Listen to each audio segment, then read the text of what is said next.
एकादशी व्रत 2020 जो है 11 दिसंबर शुक्रवार के दिन। आज हम जानेंगे कि उत्पन्ना एकादशी क्या है और कैसे इसका पूजा और व्रत रखा जाता है। उत्पन्ना एकादशी के दिन एकादशी माता का जन्म हुआ था, इसलिए इसे उत्पन्ना एकादशी कहा जाता है।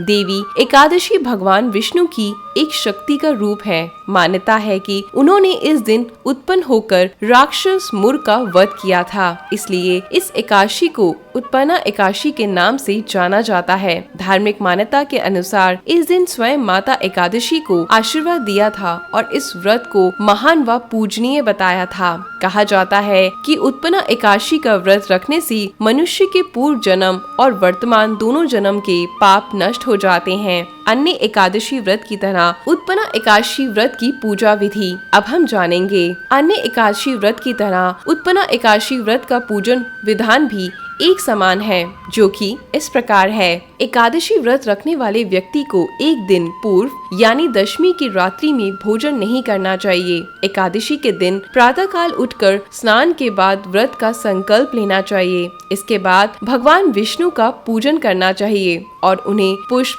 जल, धूप, दीप, अक्षत अर्पित करना चाहिए। इस दिन केवल फलों का ही भोग लगाना चाहिए और समय समय पर भगवान विष्णु का सुमिरन करना चाहिए। रात्रि में पूजन के बाद जागरण करना चाहिए। अगले दिन द्वादशी को पारण करना चाहिए। किसी जरूरतमंद व्यक्ति या ब्राह्मण को भोजन व दान दक्षिणा देना चाहिए। इसके बाद स्वयं को भोजन ग्रहण करके व्रत खोलना चाहिए। उत्पन्ना एकादशी व्रत कथा। भगवान श्री कृष्ण ने स्वयं एकादशी माता के जन्म और इस व्रत की कथा युधिष्ठिर को सुनाई थी। सतयुग में मुर नामक एक बलशाली राक्षस था। उसने अपने पराक्रम से स्वर्ग को जीत लिया था। निराश होकर देवराज इंद्र कैलाश पर्वत पर गए और भगवान शिव के समक्ष अपना दुख बताया। इंद्र की प्रार्थना सुनकर भगवान शिव ने उन्हें भगवान विष्णु के पास जाने के लिए कहा।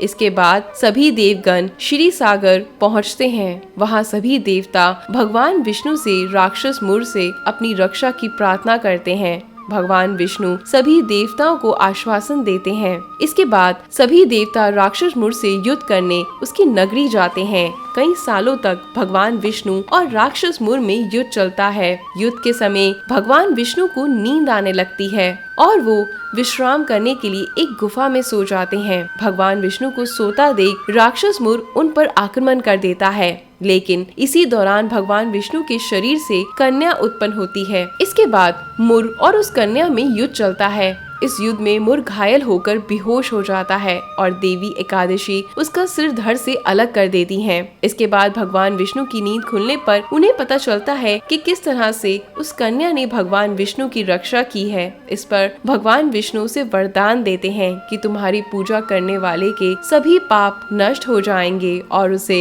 अंत में मोक्ष की प्राप्ति होगी।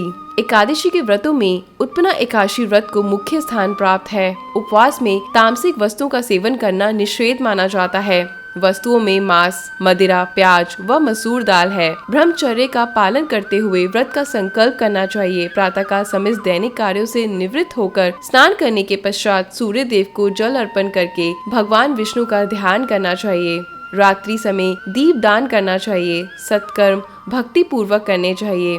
उस रात को नींद का त्याग करना चाहिए और रात्रि में भजन, सत्संग आदि शुभ कर्म करने चाहिए। उस दिन श्रद्धा पूर्वक ब्राह्मणों को दक्षिणा भी देनी चाहिए। तो दोस्तों, अगर आज का मेरा ये वीडियो आपको पसंद आया हो तो कृपया करके इस वीडियो को लाइक करें। मैं आपसे मिलती हूँ अगली वीडियो में। धन्यवाद।